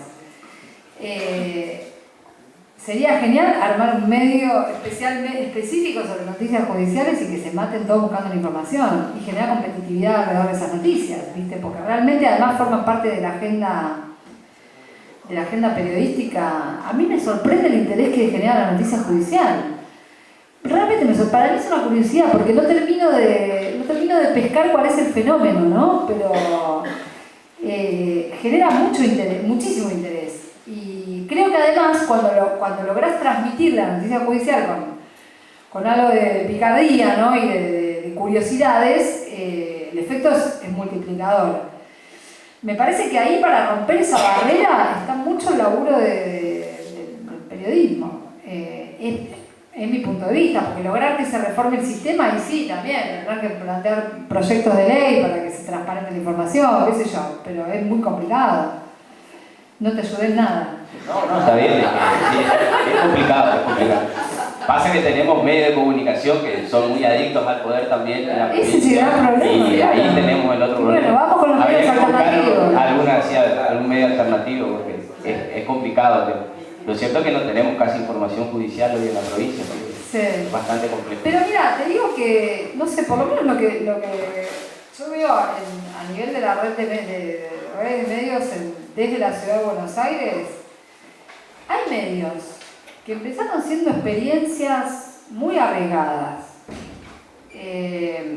Por ahí sí, algunos identificados con algún periodista, tipo el Destape, pero ¿quién iba a decir que el Destape lo iba a leer todo el mundo después? Que se convertiría, o sea, ¿viste? Entre los periodistas lo buscamos como referencia. No digo que toda la ciudadanía lea el Destape, pero iban apareciendo incluso medios digitales nuevos, viste, que se van ubicando. No, yo no despreciaría esa idea de algún medio alternativo, aparte por ahí focalizado. Si lo que hay que romper es esa barrera con el sistema judicial, si está lleno de noticias judiciales. Como infogremiales, por ejemplo. Por ejemplo. Está buenísimo todo lo que pasa. Durante el gobierno de Cristina existió una agencia de noticias que era Infojur Noticias, que tenía la característica, vos decías, pertenece al Ministerio de Justicia, pero tenía a grandes periodistas dirigiéndola, que son los que después pasaron a dirigir la revista Anfibia. Y era un producto espectacular. Infojur Noticias se convirtió en una referencia. Era una referencia y encontrabas unas notas de calidad, de todos los temas. ¿Viste? Entonces yo no desdeñaría esas experiencias que por ahí uno les tiene poca fe, pero que rompan con el molde, ¿viste? La verdad que no lo desdeñaría para nada. Y ten en cuenta esto, que genera mucho interés la temática. Si no, Planeta no me hubiera publicado el segundo libro. No, pero en serio. Pero vos mirá el catálogo de Planeta, ¿cuántos libros de temas judiciales tienen? Un montón, acaban de sacar otro que no le voy a hacer publicidad porque es la competencia. Pero sacan muchos libros judiciales por año. Los libros más vendidos son los libros judiciales y los de Felipe Piña. Bueno, está bueno también, ¿no? Así que me parece que son cosas para no tenerle a la temática y a la posibilidad de generar experiencias nuevas. ¿Escuchaste si hay en algún país un observatorio de la justicia o parecido? ¿Observatorio de la justicia? Acá hay observatorio de la justicia. Acá hay observatorio. Por lo menos en la ciudad de Buenos Aires hay. ¿Sí? Hay. Por ahí hay observatorios que están focalizados en determinadas temáticas, pero que son observatorios judiciales. Hay un observatorio de derechos humanos, hay un observatorio de temas de derecho de la ciudad. Hay esas experiencias. Esa es otra. Lo que pasa es que el observatorio solo no sirve. Tiene que salir, tiene que poder mostrarse. Es una buena herramienta. Si se convierte en una... Cuando un observatorio se convierte en una organización con entidad jurídica además, puede aspirar, y esta puede ser otro camino para entrar a tribunales, digamos, ¿no? Porque puede generar acciones judiciales, ¿no? Hay herramientas que hoy se manejan en el sistema judicial, que son la puerta de entrada a organizaciones no gubernamentales que también pueden ser vías de acceso al sistema. Me refiero, por ejemplo, a ¿saben lo que es el amicus curiae? Es un recurso que quiere decir amigos del tribunal. Cuando hay un organismo especializado en X temática, puede pedir participar en una causa porque tiene algo que aportar. Y eso le da una vía de acceso a la causa. Ese es otro camino, ¿no? Lo que pasa es que, en general, se da por temáticas más específicas, ¿no? Lo que sí, por ejemplo, hay organizaciones del ámbito del derecho, la Asociación por los Derechos Civiles, el Centro de Estudios Legales y Sociales, la Asociación Pensamiento Penal, que por ahí sí tienen un objeto más difuso y que están como amicus en un montón de causas. Muchas causas. Por ejemplo, en causas de derechos humanos, en causas donde se juegan las prisiones preventivas arbitrarias. Es una buena herramienta, en causas de derecho ambiental, en cualquier cantidad de cosas puedes encontrar, que pueden ser una vía de acceso para romper esa barrera que imponen los propios tribunales. Allá. Sí, Irina, y una pregunta un poco volviendo a lo del panquequeo, sí, digamos, porque llama siempre mucho la atención. Se trata de una cosa, digamos, ¿por qué se produce el panquequeo, no? Uno dice que es un giro individual, una ubicuidad política, es parte del ADN del sistema judicial, y acá cuento una pequeña anécdota, digamos, en Londres en los años 90, a finales de los años 90 se organizó una jornada para analizar la crisis en Argentina. Y ahí vino el ministro de Justicia de esa época, que era Ocampo, si mal no recuerdo. Sí, que vivía allá además. Vive. Ahora, quizás en aquella época... No, espera, ¿vos hablas de Luis Moreno Ocampo? Ocampo, era Ocampo de la ciudad de Buenos Aires. Del menemismo. Granillo Ocampo, sí, listo, sí. Y bueno, y ahí me acuerdo que hubo dos tesis que circularon. Una era que el tema de la justicia era un tema, digamos, que la justicia funcionaba así en Argentina, digamos. Venía un gobierno dictatorial y bueno, se adoptaba eso. Venía un gobierno democrático, digamos, radical, se adaptaba a eso, etcétera, etcétera. Y que era el funcionamiento prácticamente el ADN de la justicia, no había manera de cambiarlo. Y venía Granillo Ocampo y su tesis era que la manera de cambiarlo era computarizando toda la justicia para eliminar la lentitud, etcétera, etcétera, con lo cual ahí había un tema de la inversión que tiene la justicia. Entonces un poco la pregunta va por esos dos lados. Por un lado, digamos, sí, se trata del panquequeo de una cosa individual, una cosa institucional, etcétera, etcétera, y la segunda parte es si realmente falta inversión en la justicia para terminar con esa lentitud. Para mí falta inversión, el sistema es un desastre, pero eso es un buen chamullo para justificar las cosas que el propio sistema político hace con la justicia. Granillo Ocampo perteneció a un gobierno que destrozó la justicia, o sea, no destrozó, armó una justicia adicta.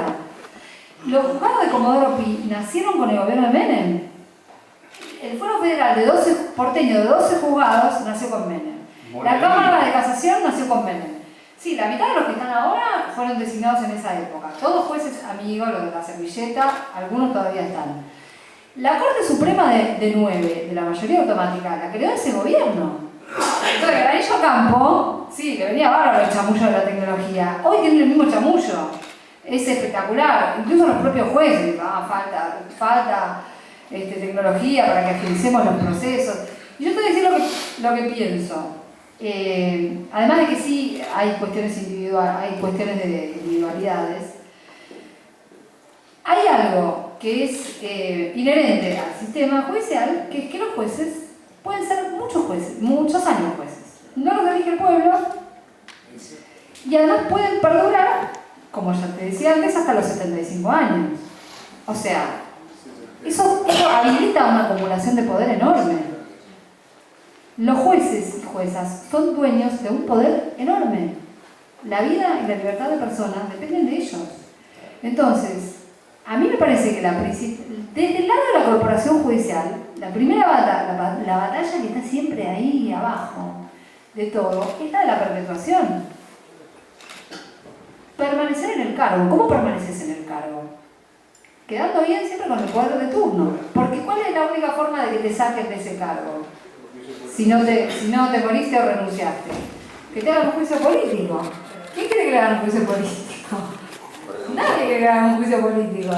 Entonces, me parece que esto que parece tan elemental, que es elemental, forma parte del ADN del sistema.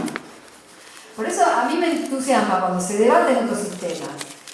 La verdad es que el único momento en que se empezó a discutir alguna clase de democratización del sistema fue durante el gobierno de Cristina. Lo que pasa es que se hizo a los golpes y mal, con una propuesta que se llevaba todo puesto, entonces no iba a tener ningún éxito, ¿no? Y no lo tuvo, de hecho la volteó la Corte Suprema. Pero era la puerta para empezar a pensar algún mecanismo para que por lo menos en la designación de los jueces estuviera más democratizado y hubiera alguna clase de participación de representantes de la ciudadanía en ese proceso, ¿no? Por lo menos en el momento que se eligiera a los jueces. Bueno, todo eso naufragó y estamos muy lejos ahora, porque todo lo que hubo después fue regresivo. E incluso quienes desde dentro del sistema judicial alentaron esas reformas fueron estigmatizados, ¿no? La gente de justicia legítima, por ejemplo, ¿no? Parece que para los diarios poner "este pertenece a justicia legítima" es mala palabra. Es una cosa tremenda. Y hay gente que está orgullosa de tener justicia legítima, pero se usa de manera peyorativa. Entonces yo creo que hay una cosa básica que es cuidarse de que los echen. Permanecer atornilladitos, cómodos y haciéndolo más, lo que les quede más cómodo y sea menos arriesgado, ¿no? Yo quiero ver qué va a pasar con estos jueces que se hicieron los locos durante los últimos años, ¿no? Cuentan con una ventaja, que es que a los jueces no se los puede juzgar por sus decisiones, por su sentencia, por el contenido de sus sentencias. Entonces hay un límite ahí muy polémico, ¿no? Te pueden destituir si se insinúa que cometiste un delito, o sea, si se ve que puede haber una conducta delictiva o reñida con el decoro, como dicen ellos. Pero el tema del contenido de las sentencias es más polémico. De hecho está en el reglamento, que no los pueden juzgar por el contenido de las sentencias. No sé si contesto la pregunta. A mí me parece que hay algo intrínseco del sistema. Y agrego una cosita más, que creo que este gobierno de Macri, además, ha reafirmado que eso es así, generando desde el sistema político una gran cantidad de estrategias de colonización de la justicia. A mí me da risa porque Macri da discursos y habla de la independencia judicial, pero han hecho barbaridades, o sea, realmente han hecho estragos. Y me parece una cosa increíble. Cuando escucho hace 2 días, no sé, que estaba presentando un código procesal civil y comercial nuevo, que hablaba de los logros en la independencia judicial. La verdad que... ¿Por qué digo esto? ¿Qué han hecho? Hacían publicar listas negras de jueces en el diario La Nación. La gran mayoría de esos jueces o terminaron echados con juicio político, como el caso de Eduardo Freire, o los apretaron lo suficiente para que se fueran. Jueces que les caían mal. Y después generaron otros sistemas en paralelo de traslados de jueces ¿Qué es un traslado? Hay un juez o jueza que ocupa un lugar, que concursó, por ejemplo, para ser juez del fuero ordinario, para los delitos comunes, y que de pronto lo trasladaron al fuero federal, para el que no concursó. Pero el macrismo se las ingenió para generar un sistema que le permitiera llevar así, a dedo, con una mayoría simple en el Consejo de la Magistratura, jueces afines a cargos estratégicos. La Cámara Federal de Comodoro Pi tiene 2 jueces designados de esa manera. 2. En este momento son 3. No, son 4, perdón. En este momento son 4, hay 2 cargos vacantes. 2 de los 4 jueces que hay en funciones fueron designados con un traslado. Lo mismo en la Cámara de Casación. Entonces hay un juego ahí entre el sistema político y el sistema judicial. En el sistema judicial está en el ADN y en el sistema político está siempre la aplicación de estrategias de este tenor, ¿no? Cada uno tiene la suya. Para mí la que aplicó este gobierno fueron las más groseras de todas. Pero en general los gobiernos tratan de tener una justicia, un poder judicial afín. ¿La elegibilidad popular de los jueces es una opción deseable? Es un dilema que yo no tengo resuelto. Les soy honesta, porque además no conozco alguna experiencia donde haya funcionado del todo bien. Me parecía buena la idea de Cristina de que fueran representantes de...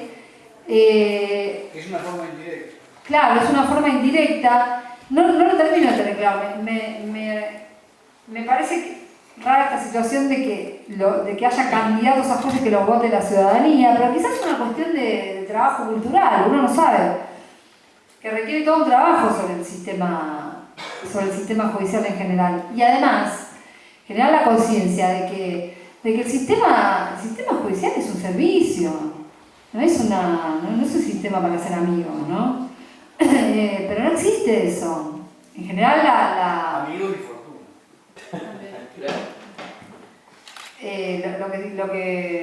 Lo que se cultiva es otra cosa, ¿no? Sí. Cuando decís que los jueces no pueden ser juzgados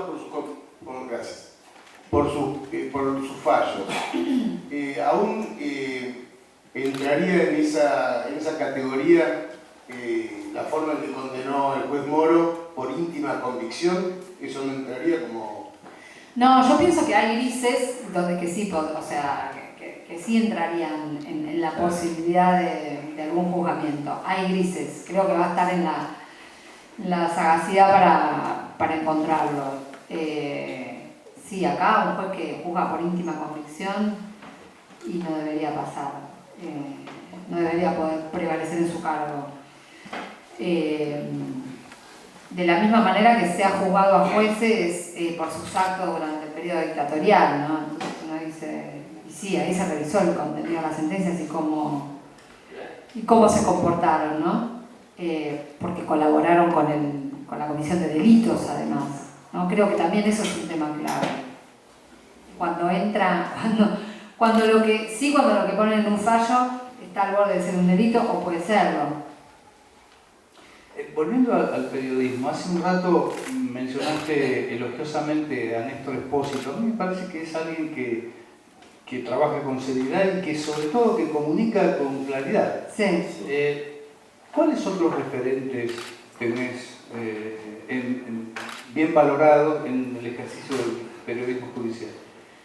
El periodismo judicial,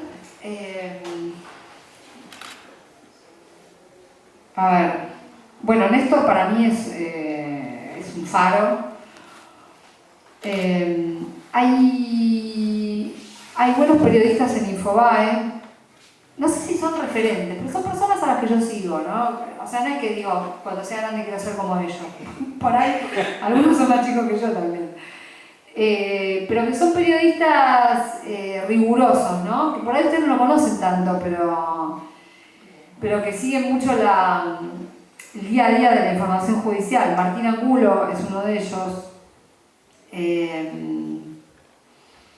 por ejemplo. ¿Quién más? Hay una colega que colaboró conmigo en el libro que se llama Luciana Bertoia, que trabaja en el Cohete a la Luna, que quizá no sea tan conocida, pero para mí es una de las mejores. ya le dije a Luciana, no escribas más conmigo, tenés que hacer tu libro. Ya está. Y sí, porque la verdad que también uno tiene que saber valorar el trabajo de los y las colegas. Estoy pensando. Bueno, nombraste a Berbisky. A Berbisky sí le tengo Sofía Carán me gusta mucho también. consideración. Sofía recién empieza, no la puedo considerar una referente. Es más, depende de mí, así que... Pero digo, ella lo relata en radio, te va contando bien, me gusta. Sí, la verdad que me gusta como lo está haciendo bien. Mencionaste el Destape. Ari Lijarada es un periodista de judiciales del Destape. Sigo pensando que Catalina Delía, ella está en el portal de América 24, que la verdad que para ser alguien de América 24 es muy buena. Tiene ella su propio blog también. Catalina Delía es muy buena, escribe también a veces en el cohete a la luna. Y debo estar siendo muy injusta con un montón de gente. No parece nadie del grupo Clarín, qué raro. De La Nación, te puedo decir, a mí me gusta Hugo Alconadamón, él de hecho me presentó el libro. Tengo diferencias políticas, pero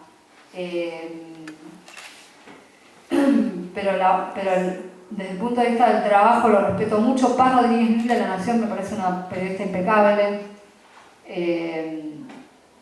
Son las personas a las que yo más leo, ¿no?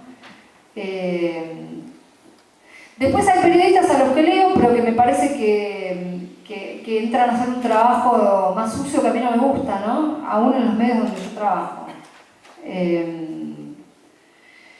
Bueno, yo trabajo en algunos temas junto con Turi Coleman hace muchos años también y la verdad es que lo respeto mucho. También tenemos nuestras diferencias, porque además nos conocemos mucho, entonces ahí se nota más, pero podemos trabajar en equipo, que eso no es poco, es algo muy difícil en el periodismo. Comparten firma. Sí, a veces escribimos juntos. Sí, de los más jóvenes, el otro Juan Amorín, que con él trabajo en la tele. Juan también es muy bueno. Bueno, hay muchos. ¿De Santoro querrías decir algo? No, la verdad que no. Está complicado. No, me parece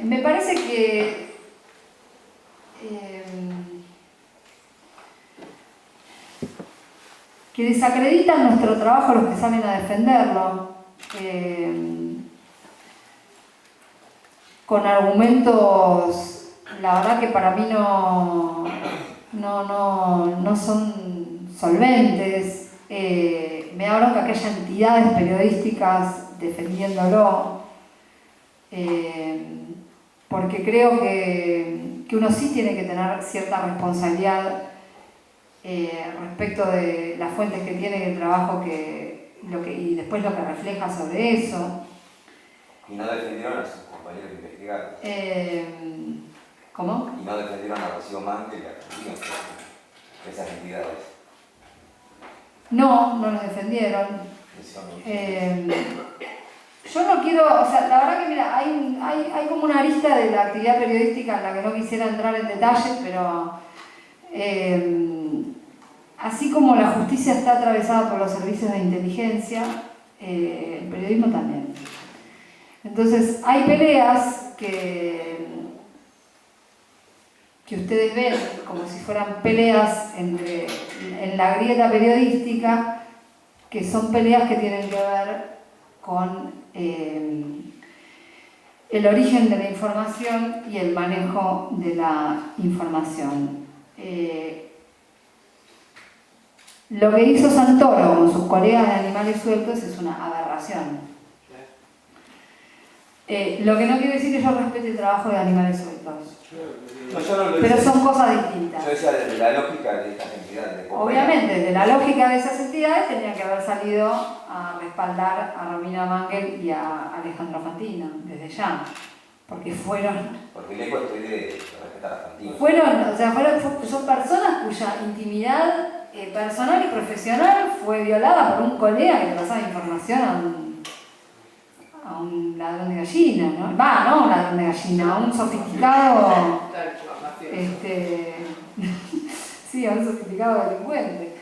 Entonces, pero lo que digo es esto, también hay que tener cuidado con todas esas peleas, porque a veces detrás de esas peleas, ¿no?, aparecen grandes héroes,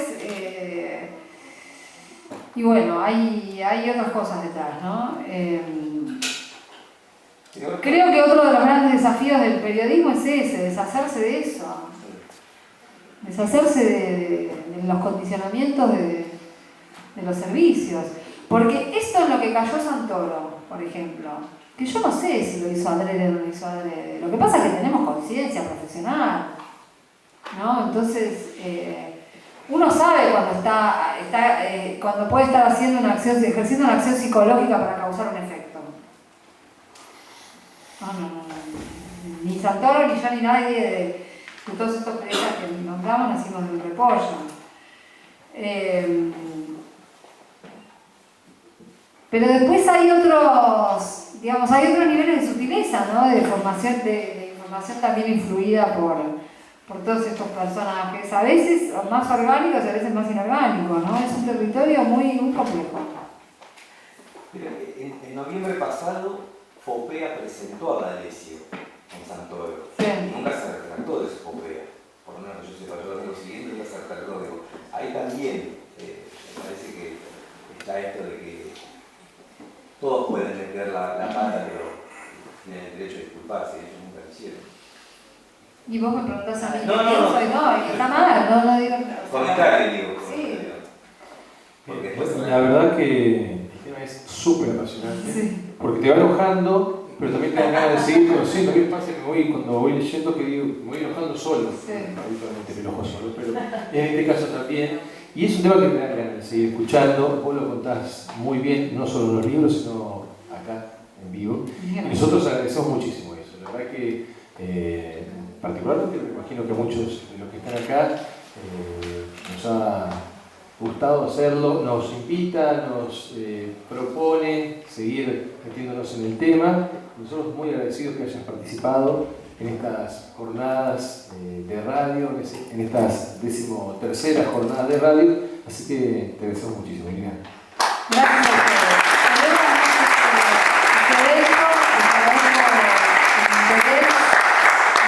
Y bueno, lean el libro. Sí, leanlo. Vamos a averiguar cuál es el otro planeta. ¿El anterior? No, el otro del planeta que dijiste. Ah,